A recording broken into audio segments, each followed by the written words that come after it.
نحمدہ و نصلی علی رسول الکریم بسم اللہ الرحمن الرحیم رب اشرح لی صدری ویسر لی امری واحلل عقدۃ من لسانی یفقہوا قولی۔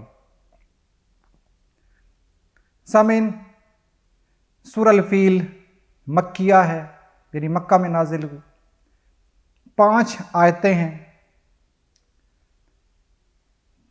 ترتیب توفیقی کے حساب سے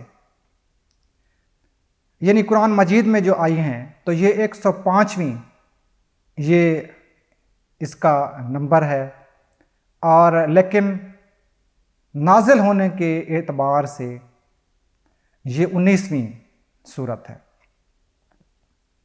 اس کی شان نزول یہ ہے، غالباً کم و بیش ایسے سنا ہے کہ آپ صلی اللہ علیہ وسلم کی ولادت باسعادت سے 50 سے 55 دن پہلے ماہ محرم کے اندر 571 عیسوی کے اندر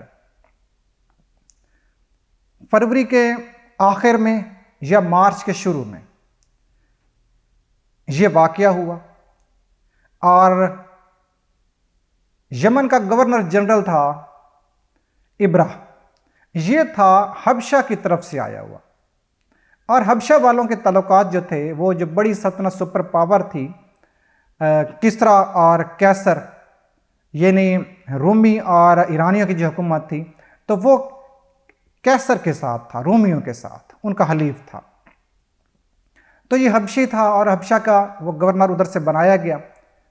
وہ جب یمن میں آیا تو اس کو یہ بات بہت بری لگی کہ میں اگرچہ یہاں پہ بادشاہ بن گیا ہوں عرب کا، لیکن لوگ جو ہے نا پھر بھی مذہبی طور پر وہ مکہ کو پسند کرتے ہیں، اس کو بڑا سمجھتے ہیں، اس کی عظمت سمجھتے ہیں کہ اللہ کا گھر ہے، وہاں جا کر وہ حج کرتے ہیں تو اس کو ہی بڑا سمجھتے ہیں۔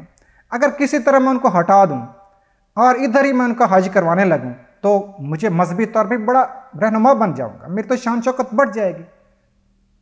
اور وہ خود عیسائی تھا، اور وہ سمجھ رہا تھا کہ مشرکین، مکہ والے تو مشرکین ہیں، تو ان کے بجائے ہمیں زیب دیتا ہے، یہ سب ہمارے پاس ہونا چاہیے۔ اس کے لیے اس نے ایک بہت بڑا کلیسا وہ بنایا،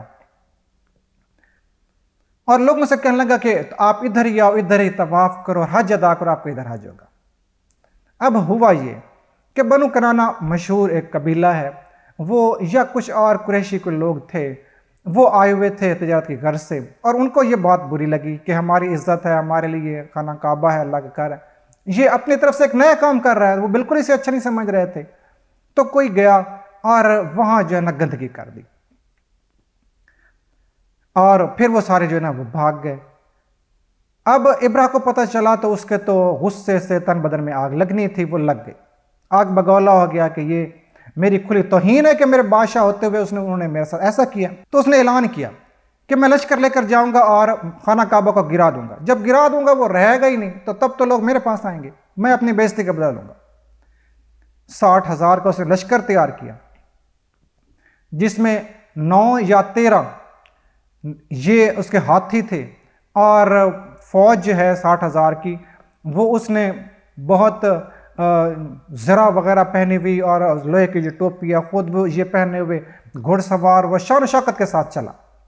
راستے میں مکہ تک پہنچتے کچھ قبیلے، عرب قبیلوں نے مقابلہ کرنے کی کوشش کی، مگر مقابلہ نہیں کر سکے، شکست کھائی، یہاں تک کہ یہ مینا اور مزدلفہ کے درمیان وادی محصر میں پہنچ گئے۔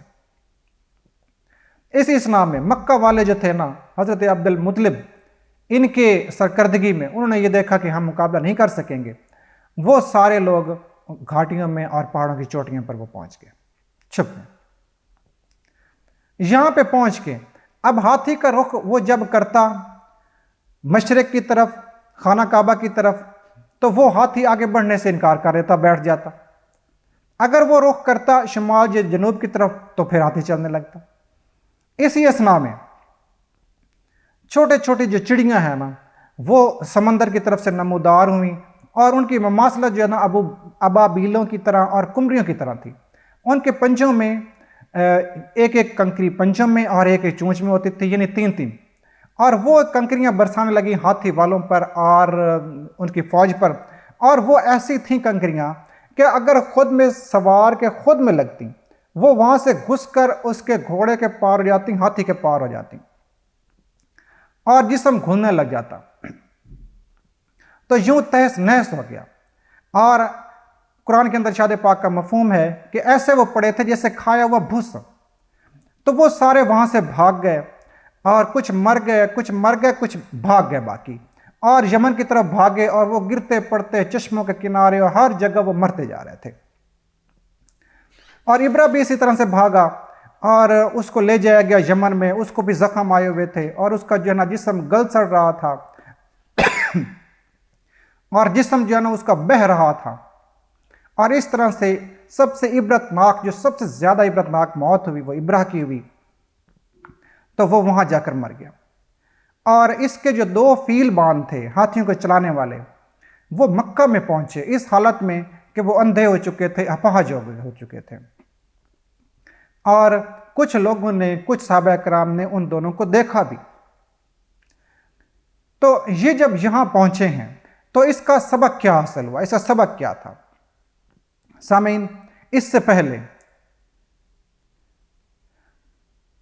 عیسائیوں کا جو وقت کے مسلمان تھے، آپ صلی اللہ علیہ وسلم سے پہلے، تو ان کا مذہب تھا سچا، رائج مذہب تھا اللہ کی طرف سے، حاضر مذہب۔ تو وہ بیت المقدس ان کے پاس قبلہ تھا، اور باہر والے 587 قبل مسیح میں بخت نصر نے، اور پھر 70 عیسوی قبل مسیح میں رومیوں نے حملہ کیا، اور دونوں دفعہ یہ حملہ آور مشرکین تھے، اللہ کو نام ماننے والے کافر، اور بیت المقدس میں رہنے والے مسلمان تھے۔ لیکن اللہ نے ان کافروں کو ان وقت کے مسلمانوں پر، جو عیسائی تھے، ان پر غالب کر دیا۔ لیکن یہاں پر اب مسلمان تھے، وقت کے مسلمان تو عیسائی تھے، ابرہ تھا، وہ آیا تھا حملہ کرنے، اور مکہ کے رہنے والے تو وہ تو مشرکین تھے۔ لیکن اللہ نے یہاں پر مشرکین پر بھی ان مسلمانوں کو، جو عیسائی تھے اس وقت، غالب نہیں کیا۔ یوں یہ ایرانیوں کے تو حلیف تھے۔ اب وقت کی متمدن، وقت کی جو نمائندہ حکومتیں تھیں وہ یہی تھیں، ایران اور روم۔ تو ایران کے تو حلیفوں کا یہ حشر ہو چکا تھا، وہ تو چونک گئے، ان کو تو یوں سمجھیں کہ ایران کا اسی طرح سے ہوا، کسرا کا اسی طرح ہوا۔ اور جو رومی تھے وہ اپنے حریفوں پر نظر رکھتے تھے۔ یہ لوگ تھے کسرا کے، یونانیوں، کسرا رومیوں کے طرفدار، ان کے حلیف۔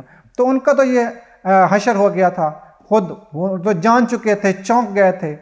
اور یہ جو ایرانی تھے، انہوں نے اپنے حریفوں پر نظر رکھتے تھے، اور وہ بھی چونک گئے کہ ہمارے حریفوں کا، جو ہمارے دشمنوں کا، مقابلے والوں کا یہ ایسا حال ہوا ہے۔ تو دونوں کی آنکھیں کھلی رہ گئیں، دونوں کو پتہ چل گیا۔ اور پھر اتنا یہ واقعہ سخت تھا کہ یہ جو حبشی ہیں، یہ جو رومی ہیں، یہ واپس گئے، تو یہ اتنے کمزور ہو چکے تھے کہ جلد ہی ایران والوں نے یمن پر قبضہ کر لیا۔ تو اللہ تعالیٰ نے یوں دکھا دیا کہ خانہ کعبہ جو ہے وہ اتنا عظیم ہے کہ مجھے یہ جو مشرکین ہیں، ان رہنے والوں کی، ان کی بھی میں حفاظت کروں گا۔ اور یہ ایک ایسا موقع بن گیا کہ اب یہاں سے نبی کا دعویٰ کرنے کے لیے بالکل ایک صحیح ماحول بن گیا، اور سب کو توقع ہونے لگی کہ یہاں سے اب جو نبی آئے گا وہ یہیں سے آئے گا۔ تو یوں اس موقع پر یہ ایک آپ صلی اللہ علیہ وسلم کا معجزہ تھا کہ ان کی ولادت باسعادت سے قبل ہی ان کی اتنی برکت ہو چکی تھی کہ اگر عیسائی بھی حملہ کرتے ہیں تو یہ مشرکین ہوتے ہوئے بھی اللہ تعالیٰ ان کی حفاظت کرے گا، خانہ کعبہ کی حفاظت کرے گا۔ تو یوں ساری دنیا پر اللہ تعالیٰ نے یہ خانہ کعبہ کی عظمت ظاہر کر دی، اور آپ صلی اللہ علیہ وسلم جو اب نبی آنے والے تھے ان کی عظمت کو ظاہر کر دیا۔